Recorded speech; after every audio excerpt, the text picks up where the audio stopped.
Hello everyone! I'm Roan Celis Capistrano of 1 Million Club. Kung bago ka pa lang sa channel ko, make sure to subscribe and hit the notification bell para lagi kang updated. Sino-sino na ba ang mga nakapag-claim sa Kaiser? Meron tayo na nakareceive ng 405,000, isang beses pa lang nagbayad ng halagang 2,647 pesos. Sa hindi inaasahang pangyayari ay naka-aksidente dahilan ng kanyang pagkamatay. At meron din nakareceive ng 450,000. OFW ang kanyang anak sa Israel, nagkasakit at namatay sa Pilipinas. At may nakareceive din ng 900,000. OFW sa Israel, aksidenteng nahulog at naging sanhi ng kanyang pagkamatay. Kaya naman ang Kaiser tinatawag na complete financial solution. Dahil dito, if you get sick, meron kang healthcare. If you die too soon, may mangyari sa ating mga breadwinner, meron tayong insurance or protection. And if you live too long, mahaba ang buhay mo, meron kang investment. Again, ang Kaiser ay tinatawag na 3-in-1 investment kasi dito may healthcare ka na, may life insurance ka for 20 years at kung di ka nagkakasakit, walang nangyari sa'yo, meron kang investment na nag-grow. Maraming benepisyo ang Kaiser. Again, ito ay may healthcare benefits, may term life insurance benefit, accidental death benefit, disability benefit kapag may naputol na parte ng katawan natin, meron din tayong insurance dito, and healthcare savings plan. Pag sinabing Kaiser, tinatawag yan na 720 kasi 7 years lang nating babayaran, 20 years or more yung benefit natin. Ilan sa benepisyo ng Kaiser, ito ay transferable. Once namatay ang plan holder, lahat ng benefits ay matatransfer sa primary beneficiary during and after paying period. Ito rin ay tinatawag na retirement savings kasi kumpletong package na ito kapag ikaw ay nagretiro. May savings ka na, health insurance at investment pang kasama.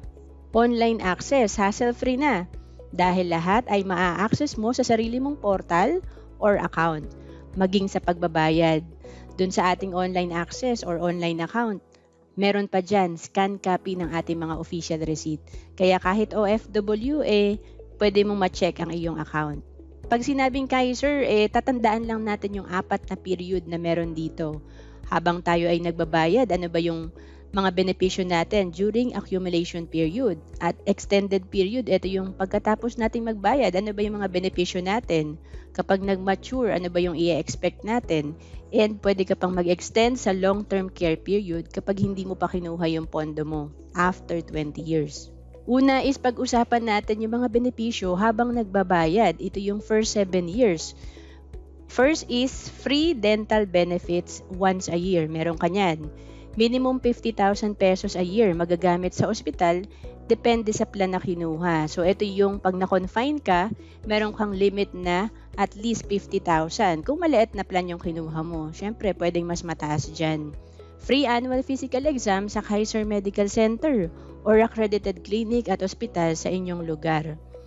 And meron din tayo dito tinatawag na 202,500 pesos minimum term life insurance at 202,500 pesos, minimum din yan, na accidental death benefit natin. So again, for 20 years, meron tayong tinatawag ditong life insurance. After ko magbayad, Miss Roan, after 7 years, ano naman yung mga benepisyo ko? Ito yung mga benepisyo natin after tayo makabayad.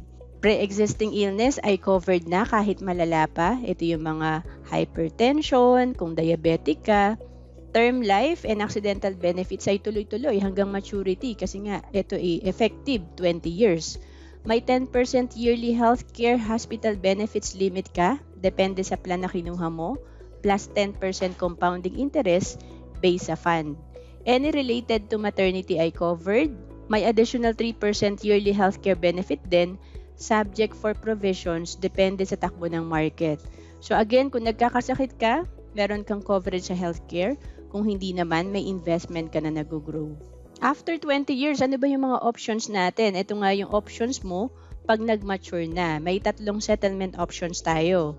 Una, hindi ka mag-withdraw. So, ayaw mong i-withdraw para tuloy-tuloy ang benepisyo sa healthcare at tubo ng pera mo. Pangalawa, kalahati lang i-withdraw mo at ang natira ay para may healthcare benefit ka pa rin at ang natirang pondo ay patuloy na tumutubo. At pangatlo, withdraw all the amount. Sa option na to, lahat ng benefits mo ay wala na.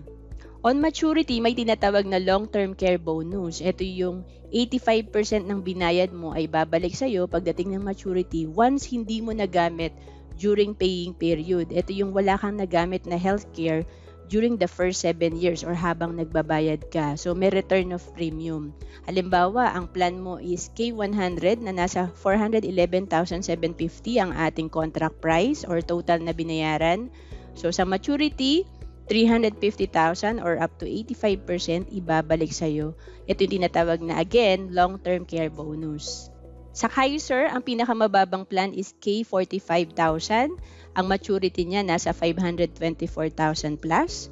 At syempre, mas mataas ang ating plan, mas mataas ang ating maturity value. Sabi nga, pag malaki plan mo, malaki ang benepisyo na matatanggap at makukuha mo.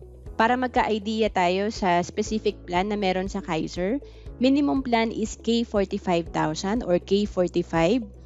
Sa K45, may 50,000 kang yearly benefit sa hospital. So, ito yung first 7 years or habang nagbabayad ka.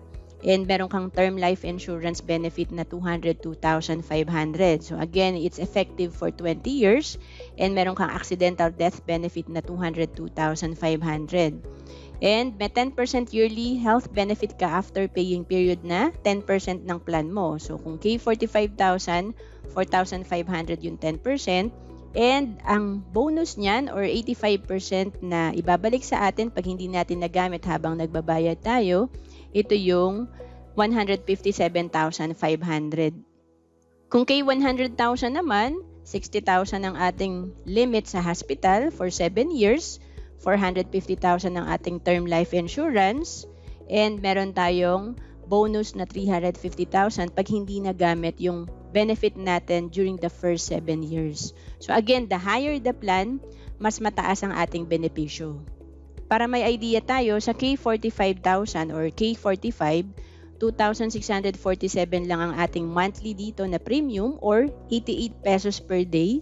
And sa total na binayaran natin, ang expected na maturity niyan or projection after 20 years, nasa 524,000. And kung K100 naman, nasa 5,882 lang yan per month. And ang projection after 20 years, nasa 1.2 million. Of course, pag malaki plan mo, malaki ang benepisyo na matatanggap at makukuha mo. Pag kukuha tayo ng Kaiser, kailangan alamin natin kung ano ba yung plan na pwede sa atin. Kasi hindi lahat ng plan like K45, yung mababang plan is eligible lahat. So, ang mababang plan, kung ang budget natin nasa 3,000 and nasa edad 10 to 40 years old pa tayo, pwede pa tayo dito sa mga plan na to or premium. And kapag naging 41 and up ka na, ang minimum plan na para sa'yo is yung K60,000 or K60, nasa 3,529 per month. Kung 51